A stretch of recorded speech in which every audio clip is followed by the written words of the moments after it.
كالجراثيم تتكاثر في كل لحظة وفي كل مكان، ولا يمكن إبادتها، وإنما يمكن العمل على تقوية المناعة في أجسادنا لصدها. فما رأيناه من مواقف سياسية وإعلامية ليس بحاجة للكثير من التحليل ليؤكد وجودها، ومواجهتها لا تكون بإضاعة الوقت بالحديث عنها أو بالخوف منها، بل تكون بالبحث عن نقاط الضعف الداخلية التي يمكن أن تنفذ منها وترميمها، ترميم هذه نقاط الضعف.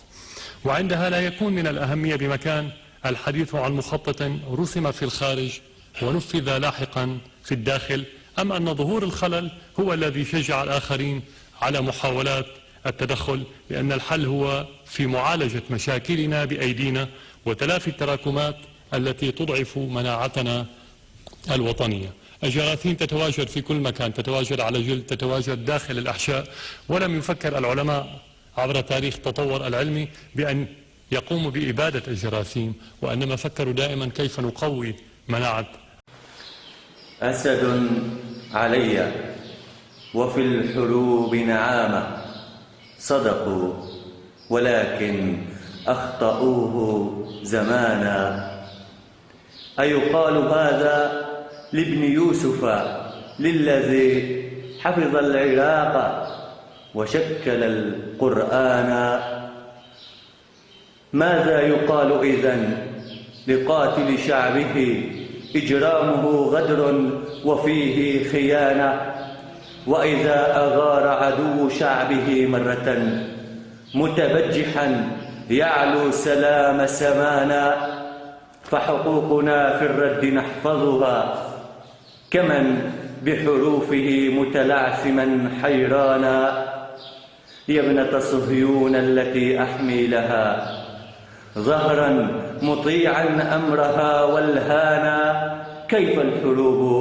كيف الحروب وقد علمت حقيقتي ظلا وكلبا تابعا إيرانا.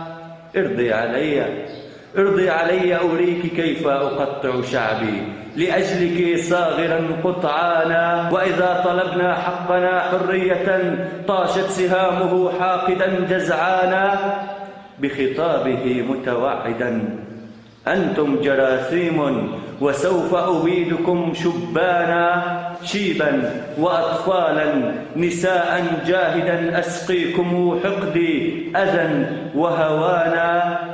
جيش سيجتاح البلاد ضحى وطائرة تصب عليكم نيرانا.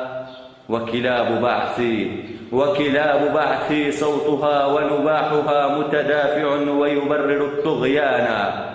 وأنا هنا فالحر ميت أو يهاجر راغما محروما الأوطان. وستهتف الأغنام باسمي عاليا مسرورة بشار يا مولانا. والأمة الخرساء صامتة تقدمكم إلي وتسأل الغفران. هيهات يا بشار هيهات المنى، هيهات يا بشار هيهات المنى، ما كان أمسا لا يكون الآن.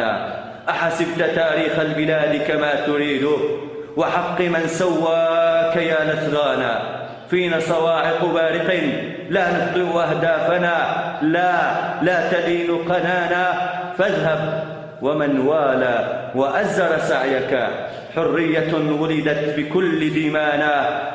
ستطهر الأرض التي دنستم وبها يزال الليل عنك ربانا، وبها يزال الليل عنك ربانا.